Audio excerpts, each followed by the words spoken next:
Mike McCool here in the Royal Examiner studio, and with me today is Michelle Smelzer. Michelle is from the Department of Social Services, and also with me is Philip Vaught. He is with the Royal Front Initiative.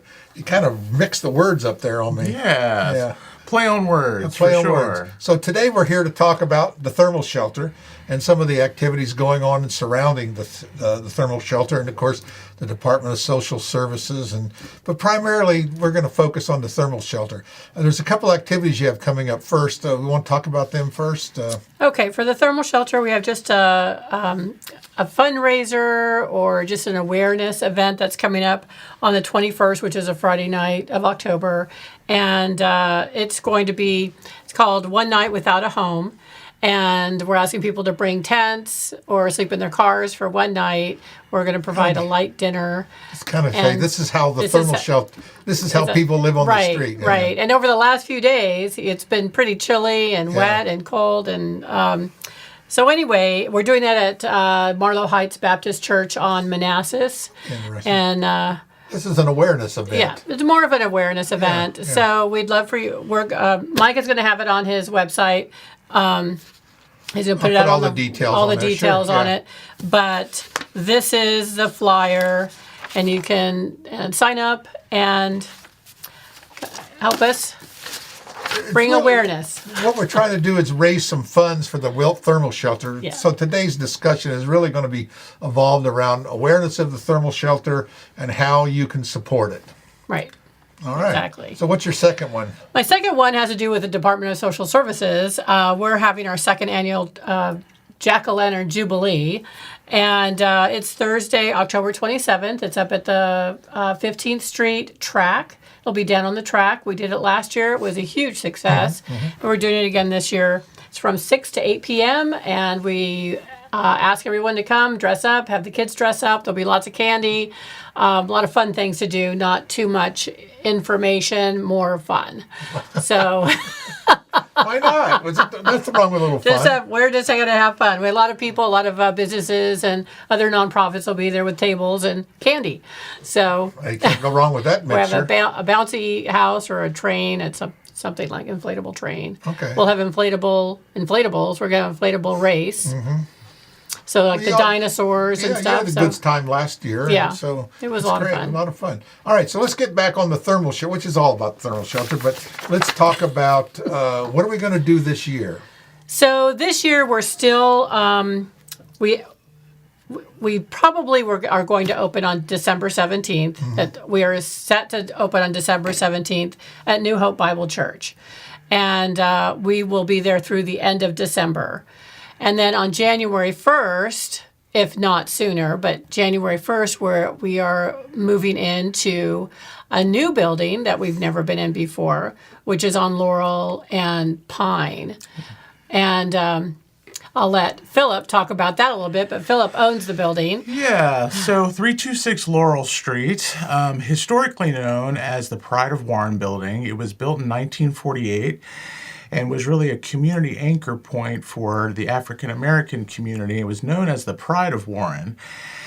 And we are feeling that it might be a good home for the thermal shelter this winter. And so we're changing the name a little bit and calling it the Heart of Warren. Okay. Geographically, it's definitely in the center of Front Royal. Mm-hmm. And I think it really represents what we're trying to do, which is to turn it back over to the important community anchor space that it was historically. The town currently designates the building as an assembly hall, which is something similar to a community center, and that's what we're hoping to revitalize the building back into permanently. But we heard about the situation with the thermal shelter, that they weren't able to operate out of its previous location at the Warren County Health and Human Services building. And so we gave Michelle a ring and said, what do you think about offering the space for the thermal shelter this winter? I know exactly what she said. Yeah. After I did my happy dance, no. Yeah. So we put our heads together and we said, well, we have the building now. We got to get it fixed up for the winter. And so we've also been working with the town to discuss how we would go about doing this. So we are going to operate, hopefully, under a temporary use for this winter and get it outfitted with the electric and plumbing, heating and air to get it up and running. And then in the springtime, when the thermal shelter no longer needs to be there, we can vacate the property and start outfitting it for the permanent community center use that we hope to achieve. So we are launching a call to action called Reviving the Heart of Warren, and there'll be a website online very soon called Reviving the Pride of Warren, and the website is heartofwarren.com. Yeah. And on that website, if it's not that, I'll put the correct link at the bottom here. Yeah. And on that website, it'll give you progress as to how we are going in to fix up the building.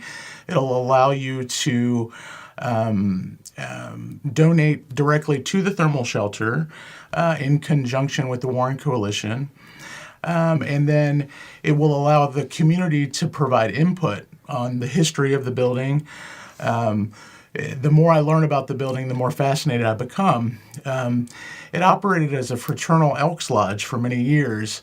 And so they had some big name singers and artists that came in, like Ike and Tina Turner, that I just found out recently. And so we're hoping that this becomes a grassroots effort that involves the entire community to come together and provide a space for our communities, folks that really need it this winter. Right. When you said about the heart of Warren, if you look on old maps and the pictures and things, and if you drive around that area, you see the shops and things that are still there, or attached to people's homes and different things, and old church buildings that are still being used today. So there's a lot of activity in that community, and if you notice, it was a walkable neighborhood. I mean, houses were close together. I've talked to several people that grew up on those streets over there, and they said it was a real community. And so it's something that's, if you look, that's the direction a town was going. Now it's on the other side of town, but like most towns, a center dies out, and then it just keeps sprawling out to the outer limits, and not every city does that. But every so often, then someone comes along with a vision that says, "Hey, we're dying in the middle, and how our middle goes the rest of us. So we need to get that revitalized." And so people with vision do come around once in a blue moon, and want to make things better. And so we're glad that you and your group are doing that. That's great. It's a great work and a great legacy you can leave in our community. So, and a lot of other people have done it too, not just you, Philip. But but again, it takes time to do that, and it takes a lot of vision, it takes a lot of hard work, and it takes money. So, and the thermal shelter does a great work in our community. We don't, like you say, I think this event you're putting on, spend the night in your car if you've never done it.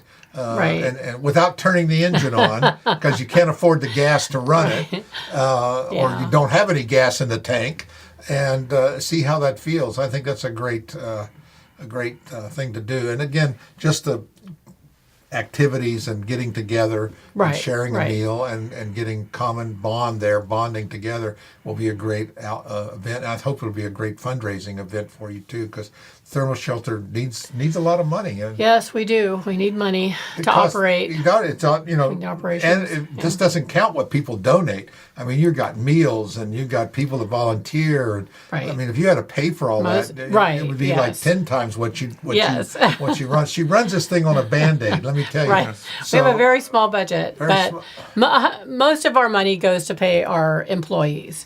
And so that's where the majority of the funds go. We have donated food, donated clothing. So many of our things are donated, which is wonderful. You have a good group of churches around the area too that support you. We're supported so much by our local churches. Mm-hmm. It's phenomenal what they do. But at the end, we need people. We need to have hired people that are there the whole time we're open. So we're open about 12, 13 hours a day, overnight. And we have usually 2 paid staff there to monitor. And But you're and that's- responsible for all those people that are in Right. Yeah. So we need to have, people there to make sure everything goes smoothly. Yeah. And that costs money now. It's the first year I think we were paying, $10 an hour, and now we have to pay, 12 up is to minimum wage. Now it's 12. Well, yeah, but more Or because more, people are working overnight, and then they can go anywhere and get a job for more money. Sure, So it's the price has gone up a little bit, the cost has gone up. We have insurance and all of that kind of good stuff. There's a lot of So- expenses that I don't think people really realize. They think a lot of this, quote, charity work is free, but it costs money to run does. to run a nonprofit. I mean, Right. that's why they call it nonprofit, but you Right. still have to generate revenue in order to pay the bills. And I think Yeah. that's what we want to do. So you have on your website, there's an opportunity for people to donate directly to the thermal Right. shelter. Yep. What's the website address? It's Thermal Shelter of Front Royal, all spelled out, .com. Okay, Yeah. great. Thermal Shelter of Front Royal. So mark that on your bookmark. Or you can send a check to P.O. Box 454, Front Royal. Checks are good. Yep, Yeah. take checks. And you can set this thing up, Yeah. have a memorial fund set up for you. I don't, but people now have been in this position in the Yeah. past. I mean, they've been, or, they say the average person's about 2 weeks away from the street. Right. If they miss a couple paychecks, they don't have any emergency funds or backed up. And so we could all be in this situation. Well, this year especially, we have seen an increase in homelessness here in our area. I mean, I get calls every day, and it's heartbreaking when, especially the last couple of days where it's been pouring rain, it's been cold, Sure. and you're getting phone calls saying, can I need a place to stay, I need a shelter, and, we have House of Hope, which is the only, it's more of a program than a shelter, and, usually it's full, and so... That's for just men. And that's just for men, yes. And there's nowhere to put anybody. And every day people are telling me they're out of wherever they were living, whether it's a motel or a home or an apartment. And I think this year we're going to see an increase in the people that are staying at the thermal shelter. And I'm afraid that we'll eventually have to turn people away from the thermal shelter, which we've never had to do Right. because we're at capacity. And I would hate to do that, You always try to squeeze one more in, but Right, you do right. reach a point where you've done squeezed Well, the last one right. in. And the last place we were at, up on 15th Street, we had room, so we Right. were able to take up to 40 people there. That's what we had. Right. And this year, with the way the economy is and the number of calls we've been receiving at social services, leads me to believe that our numbers are going to be even higher. So I hope it's not true. 20, but 30, 40 people don't sound like a lot, but it's a lot. if it is a lot. It's a lot. And it's hard to imagine that many people that are just on the street because they have no Right. place to go. Right. Or no family, or they've burnt their bridge, Yeah. and that happens a lot, Yeah. where they just have got bad relationships. So, of course, nationally speaking, I think, all of a sudden now we're starting to see some, hey, we got to do something about this. But for the last 20 years, of course, back in the 80s when the ACLU got involved, well, we have rights. You can't keep people locked up and can't keep them in hospitals, even though they were being treated with a mental illness. They were just overnight, we had a homeless problem. Well, yeah, It seemed like, that's my interpretation that was of it. that was in the 80s, right? It wasn't even like 1984, 85, something like that. And all of a sudden, literally overnight, we had a homeless problem. Right. And people said, well, where'd these people come from? And I think, as time goes through, it goes through generations. We'll hopefully that'll swing back. We're looking now, the state trying to come up with money for mental illness and trying to come up with a housing situation for the mentally ill, which was, we have like no beds in the state. Right. 0 It's beds. very, very difficult. It's very difficult, and only the most severe cases are there, and anyone that can walk and chew gum is out on the street. It's really a bad situation. No one in their right mind wants to live on the street, and Yeah, most of the people we work with don't. No, I mean, they don't. They don't want to, and even those with incomes that could support an apartment or whatever. I mean, I've heard there's a year wait at one of our apartments that does affordable housing, and Right. they're just the waiting list is so long that I don't, they don't even try to get on the list because they know it's Yeah. going to be a year or whatever. But and that's what we need here. We need more affordable housing. We have senior citizens that can't afford to live anywhere. They just can't, and they can't get affordable housing because there is none. Right. So a lot of our guests that stay at the thermal shelter are seniors Sure. on a limited income and with disabilities, and it's a shame that's how. In their later years, and they're sick, and they're disabled, and they're sleeping on a cot in a room full of people because there's just nowhere for them to live. Right. I mean, it's I did that once at the YMCA when I was in the military. I went to a city on the bus and I thought, oh, I don't have any money for a motel. I went to the Y and stayed there. But you're right. It was a big room and there must have been 100 people in there and you're sleeping on a cot. You don't, Right. It's kind of creepy, you know? yeah. I was a young man we then. try not to make it too creepy. But. No, but it's not. What I'm just saying is you don't really, all of a sudden you feel like, it's a strange feeling to do it. But I snored through the whole night and I was good. So I didn't, But no, really, people could, it's a real thing. It's a real thing.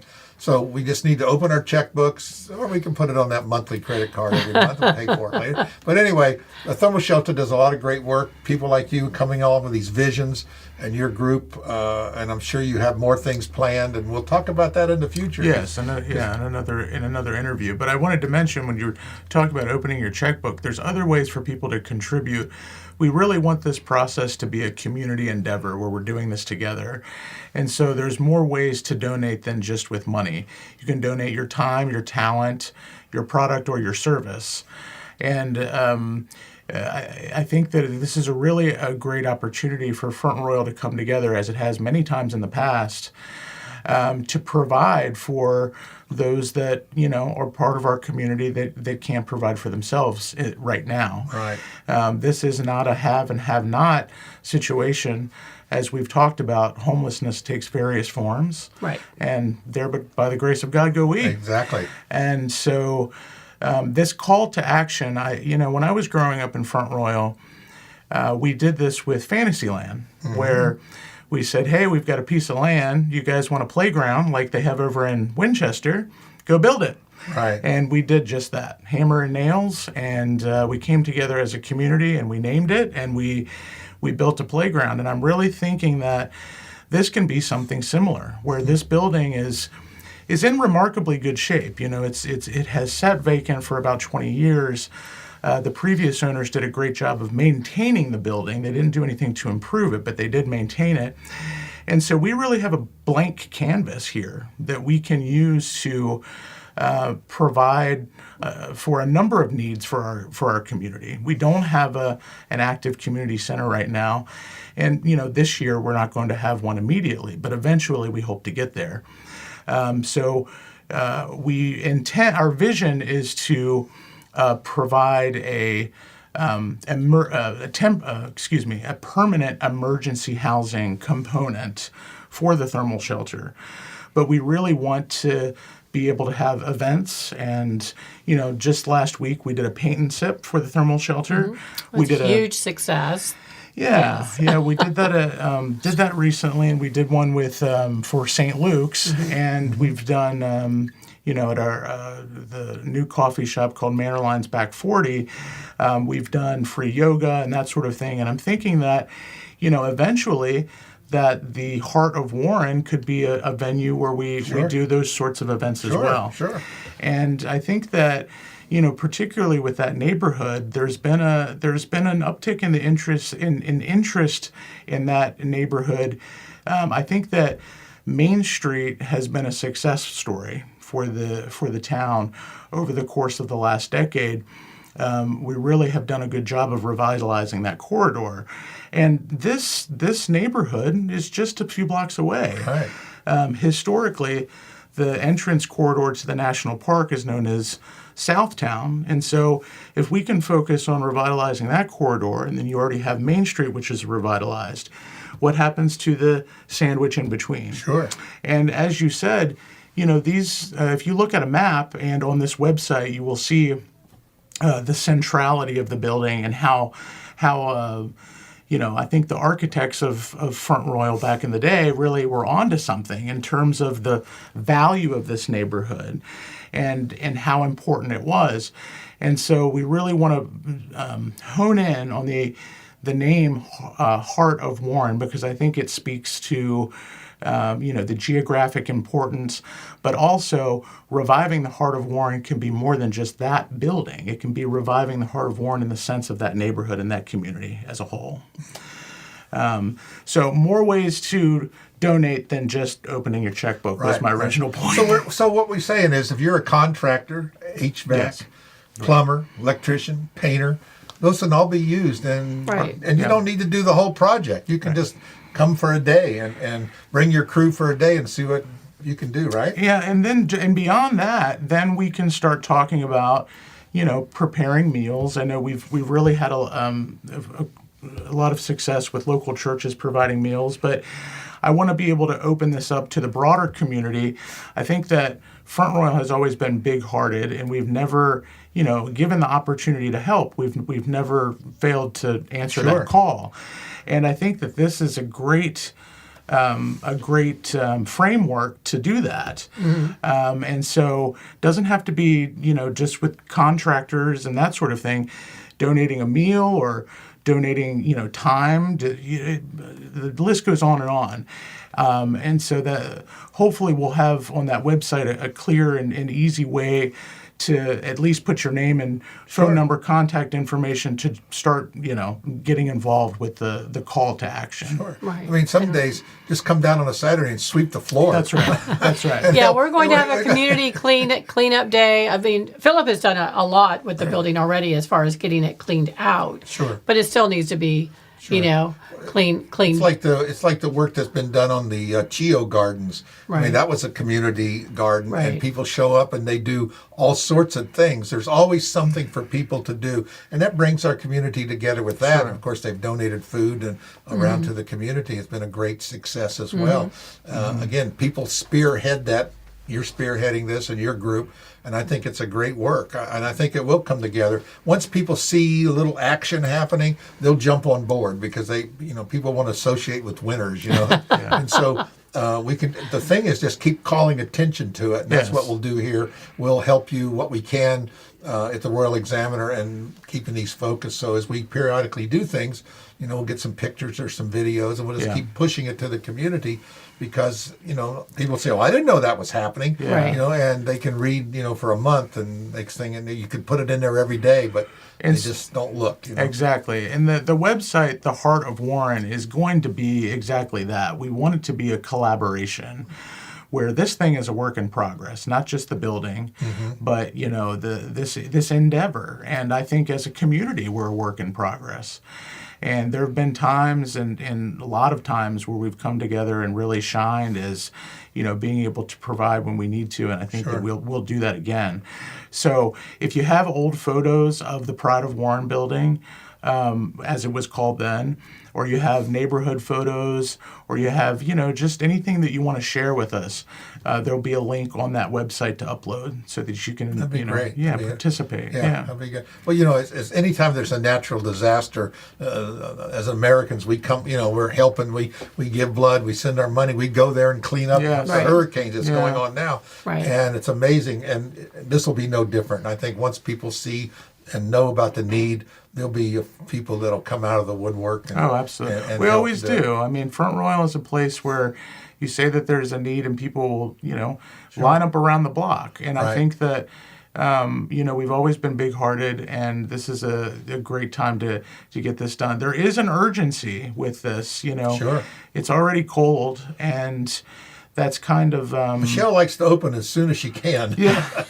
Yeah. As soon as the money allows. Yeah, as soon as the money, that's it. It's been, I couldn't believe it. I looked at the forecast, and the lows are in the 30s the next few days. I was like, oh my goodness. Yeah. So, I kind of forget that it gets cold fast. Well, I can remember, like you said, you've been here a long time, but, we've had big snows, every 10, 15 years we get cold weathers. I can remember not that long ago that the river froze. We were below zero for 2 weeks. Oh, wow. And the river froze. Yeah, you could walk across it. That's been a few years, but it does happen. Right. And people tell me back in the 30s and 40s it happened quite often. And they're saying it's going to be a bad winter from what I hear. If you read the Farmer's Almanac. Yes. Yeah, well, just listen to the old timers. They're always right. I know. It seems like it. Well, Philip, I really appreciate you and your group. I know have done already a lot of great things in revitalizing some older buildings. I've been purchasing some things, and your Manners restaurant. Yeah, is kind of cool place. my business partner Edwin Wright and I are trying our best to bring some attention to blighted buildings and really turn them over to answer the current need and in the hopes of one day establishing the type of demand that we want. Right. And the most immediate need is this thermal shelter. Right. Yeah. Once people That's what I see think. you call attention to an area, you may not be the people, the group that actually takes something on, but you can get it started and there it is, and someone comes in with a bigger vision that's Right. got the energy to do it. Hey, come on in, right? Yeah. That's what we need, people with energy. That's That's what I need. Michelle's getting tired. I know, but it's great work. People like you, Michelle, and Philip are really helping our community just make it a better place to live for all of us. And we just need to call attention to that. And you need to participate to help make the community. It's just a little thing, maybe. Right. Donating your money's a little thing. Bring your kids and come on down to these places to help clean or pull weeds, or there's always something to do that, every skill level can be Right. utilized. Right. And I think that's what we got to do. So we'll follow up with that. When the website's up, we'll put the link down here. We'll get some shared around. We'll do that like we always do, and we'll have you back in a couple weeks. We'll see how we're doing. We'll talk more about the thermal shelters as it gets closer. I have one to the more day. fundraiser Oh, to bring yes. up. Okay.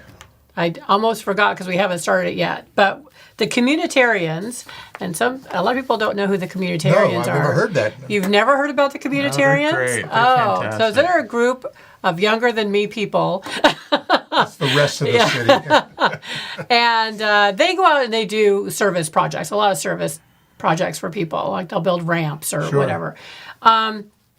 So we met with them, and they went out and they got us a Yeti cooler. So we all know how nice Yeti coolers are, and they filled it with a bunch of stuff. And we're going to auction that. We're going to raffle it off. So we have the tickets. We have everything for it. We just haven't started it yet. But the tickets will be $20 a piece. I think there's only 200, 300 tickets. And that's another fundraiser for us. So I want to have that done before Christmas so that if you wanted to buy a raffle Sure. and get it as a gift, but it's got a lot of cool stuff in it. So we'll have that up and running pretty soon. Sometimes people just need something to push them to donate. Now, I'll give you $20. Well, but I'll take that offer. But, we've done that at a lot of these things where you have the 50-50s and the raffles. And I would say 99 out of 100 people just give it all back to the organization again. And let them raffle it off? Let them raffle it again. Or if they won the money, they just... Yeah. They might take the item and let them keep the 50-50 part, the other Yeah, a lot part. of times that A lot of that happens, happens yeah. quite a bit. And again, that's Yeah. kind of like setting the seed there. You need to do that. But, they figure, well, I just want you the can money keep in. it. You can keep, no, we want you to donate it. Come on. We want you to donate it. So let's open up our checkbooks, our wallets, and our purses, and time and and effort. time and Yeah. effort, Yeah. and And again, talent. And be gracious givers. That's what we studied yesterday in church. How to be a gracious giver. Remember, the blessing is in the giving, not always in the receiving. Right. And that's how we get that. We got to remember that. We always like to get stuff, but giving is really important thing to do. It's a great spiritual. this thing. community is great at it. It Great. always has They been. are, yeah. Yeah. We see it every year at the thermal shelter. I have people now emailing me, sending me texts, Right. saying, "What do you need? I know it's starting to get cold. What do you need? What do you need? When do we sign up for food? When do we do this?" So I've been getting that for the last month. Right, So people are they're getting geared up for it. Every time That's someone great. calls me, they need something. I say, "Here's a number. I need you to call Michelle Smelzer because she knows. Got she Michelle knows on speed dial these Well, she days. does Yeah. because she knows who can do what. That's for right. whom, And a lot of does. times, people are frustrated because they called 14 places. And no, we don't do that. I don't know who does that. You call Michelle, she knows. Yeah. I try to know. She Need a well. hotline, Michelle. I try to know, If but anyone, we'll see. so I think we're going to create a website, michellesmelzer.com, and all, this is our community, so that people, you don't have to answer your phone. You can just say, Right, okay. go to my That's a website, Michelle question. Yeah, that's my favorite thing to say these askmichelle.com. days. That's Right. even good too. But so seriously, Michelle is a great, her job is really the community liaison to Right. the Department of Social Services. And really, if anybody does know, and one thing about it, if she doesn't know, she'll find out who does. And that's what we need in our community. And we appreciate all the great work you do. Oh, well, thank we you. hope that you are training your replacement. Because I am. It takes a long time like- to replace someone. I have a number of years before I retire. There's a word out on the street that I'm retiring, and that is not true. Soon But or later. Later. It takes a long time. You just can't jump into a job like this. You got to have a big Rolodex. Now that'll date her. Rolodex. You ever heard of that, right? Big wings to fill. I do not have a Rolodex anymore. Contact planner. I mean, So no, Nicole is going to take over when I finally retire. just doesn't have the same ring as Michelle. Yeah. Did you know yesterday was National Michelle Day? Is it really? Yeah, I didn't even know it I was a didn't know thing. it. I didn't until I saw it on your Facebook. I know. Yeah. I had to put it out there. I didn't know it was a thing. I learned it from the library website. I bet you dated that date though for next year, didn't you? It's October 2nd. Yep, every year. National Michelle Day. I'm going to have a party or something. Yeah, it's great. Again, thanks much, guys, for all the things you. you do in our community, helping make it a great place to live, work, play, and enjoy life. Yeah. Thank you so much. Thank you.